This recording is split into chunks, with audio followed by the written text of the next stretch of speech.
वहां से ले आई 4 चूहे।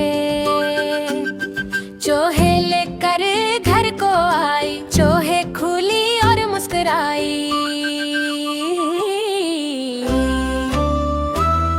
बिल्ली बोली मैं आऊं मैं आऊं। चूहे बोले किधर को जाऊं। बिल्ली बोली मैं आऊं आज सबको साथ दिखाऊं।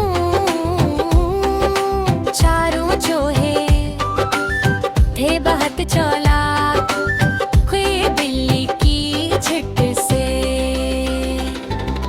मन पकड़ा खूब घुमाया और बलि को मजा चखाया। बिल्ली को अब गुस्सा आया लेकिन इसका सर चकराया। बिल्ली ने पकड़ा